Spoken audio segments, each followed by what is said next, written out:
नमस्कार दोस्तों, मेरा नाम अनुज है। टारगेट एग्जाम विधि चैनल पर आप सभी लोगों का स्वागत है। दोस्तों, आज के वीडियो में हम लोग करंट इवेंट से रिलेटेड क्वेश्चंस को डिस्कस करेंगे। ये बहुत ही महत्वपूर्ण प्रश्न है, ध्यान से देखिएगा। आइए शुरू करते हैं। पहला प्रश्न है, मेघना अहलावत निम्नलिखित में से किस संगठन की अध्यक्ष हैं? ऑप्शन इसमें बी वाला सही होगा, भारतीय टेबल टेनिस संघ की या table tennis federation of India, जिसे शॉर्ट फॉर्म में TTFI कहते हैं। TTFI। यदि आपसे महासचिव के बारे में बात करता है, महासचिव, तो आपको कमलेश मेहता लगाना है, कमलेश मेहता। आइए अन्य ऑप्शंस को देख लेते हैं। ऑप्शन ए है आपका भारतीय ओलंपिक संघ।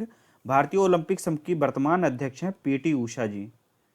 PT उषा ये वर्तमान और पहली महिला अध्यक्ष थी इस संगठन की। ऑप्शन सी है आपका ONGC। ONGC का फुल फॉर्म होता है oil and natural gas corporation, और इसके वर्तमान अध्यक्ष और CEO के बारे में बता देता हूं। इसके वर्तमान चेयरमैन और CEO अरुण कुमार सिंह हैं, अरुण कुमार सिंह। यदि आपसे पूछता है कि ONGC की प्रथम महिला अध्यक्ष कौन थी, तो आपको डॉक्टर अलका मित्तल लगाना है। डॉक्टर अलका मित्तल इस संगठन की पहली महिला अध्यक्ष बनी थी।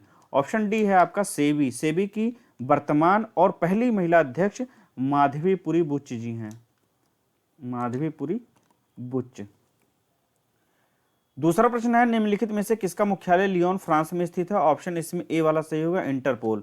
इंटरपोल का मुख्यालय लियोन में स्थित है और वर्तमान में इसके अध्यक्ष हैं अहमद नासिर अल रईसी। अहमद नासिर अल रईसी। ऑप्शन बी है आपका ओपेक। ओपेक का मुख्यालय स्थित है वियना में, वियना ऑस्ट्रिया, और इसके वर्तमान में अध्यक्ष हैं मोहसिन पाकनिजाद, मोहसिन पाकनिजाद। ऑप्शन सी है आपका दोस्तों आसियान। आसियान का मुख्यालय जकार्ता में स्थित है, जकार्ता में, जो कि इंडोनेशिया की राजधानी हुआ करता था। इंडोनेशिया की वर्तमान राजधानी नुसांतारा है, याद रखिएगा। और इस आसियान की अध्यक्षता वर्तमान में मलेशिया के पास है, और इसके महासचिव इस समय, महासचिव, आसियान के महासचिव वर्तमान में है काओ किम हॉर्न, काओ किम हॉर्न। ऑप्शन डी है आपका आसियान एशियन डेवलपमेंट बैंक या ADB जिसे कहा जाता है।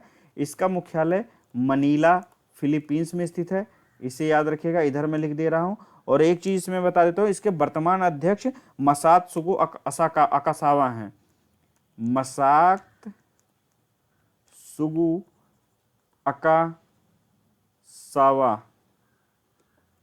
मसासुकु असाकावा हैं, जो कि 23 फरवरी 2025 में रिटायर हो जाएंगे। इसके बाद में मसाता कांडा बैठेंगे गद्दी पर, मसातो कांडा। एक बार इसको मैं फिर से समझा देता हूं। ADB का फुल फॉर्म होता है एशियन डेवलपमेंट बैंक। इसके वर्तमान अध्यक्ष हैं मसासुगु अकासावा, और अभी ये 23 फरवरी 2025 में रिटायर होंगे। उसके बाद में मसातो कांडा इसके अध्यक्ष बनेंगे। तीसरा प्रश्न है, निम्नलिखित में से, एक सेकंड, पेन थोड़ा सा पतली कर लूं, हाँ।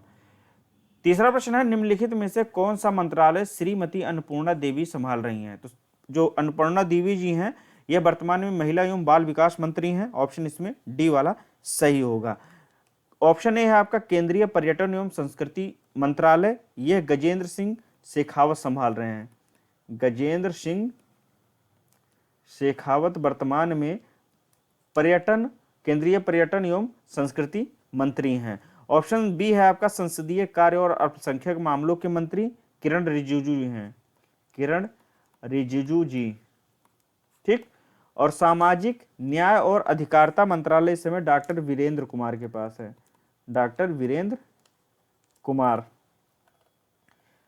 प्रश्न नंबर 4 है, ऑपरेशन सद्भाव किससे संबंधित है? दोस्तों, ऑपरेशन सद्भाव भारत सरकार द्वारा टाइफून यागी से प्रभावित म्यांमार, लाओस और वियतनाम की मदद के लिए चलाया गया ऑपरेशन था। आइए अन्य ऑप्शंस को भी देख लेते हैं। वायुसेना द्वारा नैनीताल के जंगलों में लगी आग को बुझाने के लिए ऑपरेशन बाम्बी बकेट चलाया गया था, बाम्बी बकेट। और केरल सरकार द्वारा एंटीबायोटिक दवाओं का उपयोग कम करने के लिए ऑपरेशन अमृत चलाया गया था। एनआईए अर्थात राष्ट्रीय जांच एजेंसी द्वारा संगठित अपराध और आतंकवाद को समाप्त करने के लिए ऑपरेशन ध्वस्त चलाया गया था। ऑपरेशन ध्वस्त। आइए पांचवा प्रश्न देखते हैं। पांचवा प्रश्न है आर्टिफिशियल इंटेलिजेंस प्रीपेयर्डनेस इंडेक्स या AIPI 2024 निम्नलिखित में से किस संगठन द्वारा जारी किया जाता है, जारी किया गया था? तो ऑप्शन दोस्तों इसमें सही होगा इंटरनेशनल मॉनेटरी फंड या IMF। ऑप्शन इसमें सी वाला सही है। इसमें कुल 174 देशों पर रिसर्च हुई थी। यदि टॉप 3 की बात करें, जो टॉप 3 ऊपर के देश थे उनमें सिंगापुर पहले स्थान पर था, दूसरे स्थान पर था डेनमार्क और USA तीसरे स्थान पर था। ठीक। यदि इंडिया की बात करें तो इंडिया का नंबर था आर्टिफिशियल इंटेलिजेंस प्रीपेयर्ड इंडेक्स में, इंडिया की रैंक थी 72। इसे याद रखिएगा। फिर से मैं बता देता हूं कि आर्टिफिशियल इंटेलिजेंस प्रीपेयर्डनेस इंडेक्स 2024 में भारत की रैंक 72वीं थी। आइए अन्य ऑप्शंस को देख लेते हैं। ऑप्शन ए है आपका द इकोनॉमिक्स इंटेलिजेंस यूनिट।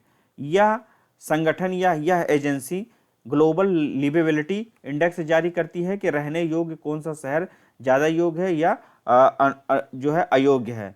तो इसके अनुसार इसने लगभग 173 देशों पर रिसर्च की थी। 173 देशों में जो सबसे रहने योग्य शहर है, सबसे रहने योग्य शहर या वियना था, ऑस्ट्रिया की राजधानी वियना था। और जो सबसे कम रहने योग्य शहर है यह दशमिक था, और दशमिक सीरिया का शहर है, सीरिया का।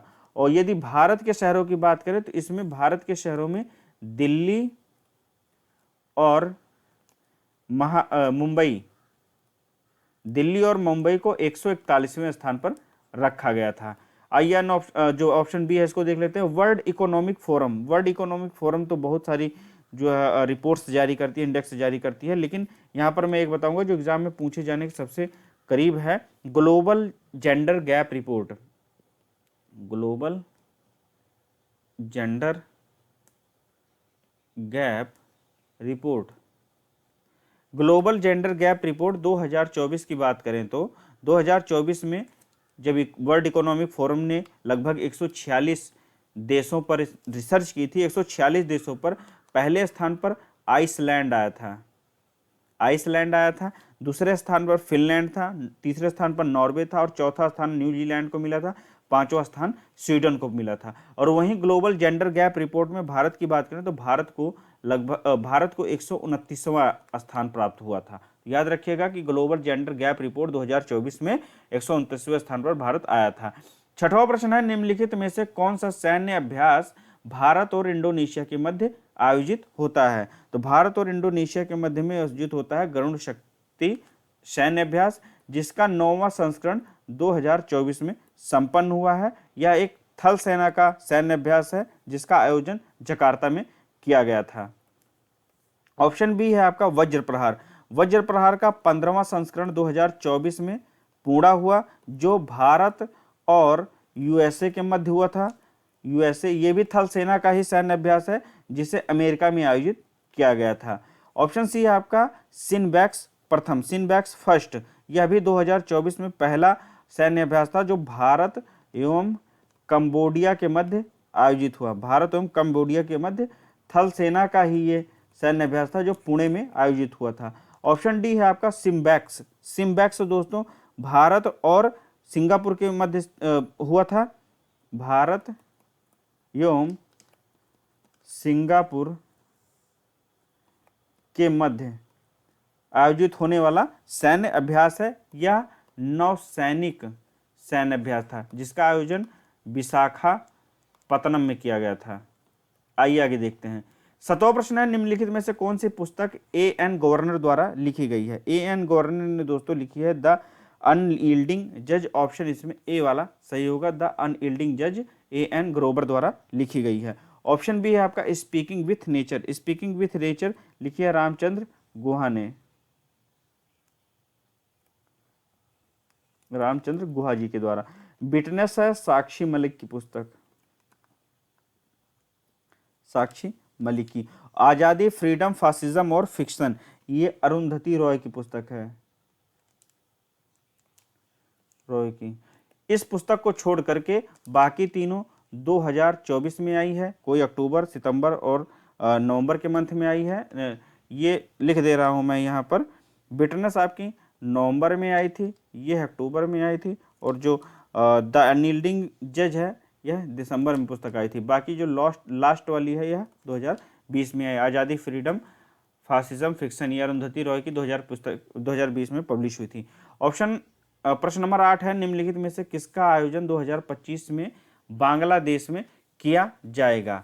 ऑप्शन इसमें सही होगा सी वाला, 24th एशियन आर्चरी चैंपियनशिप, या जिसे हम लोग 24वीं एशियाई तीरंदाजी चैंपियनशिप के नाम से जान रहे हैं। इसका आयोजन बांग्लादेश में 2025 में होगा, याद रखिएगा आप लोग।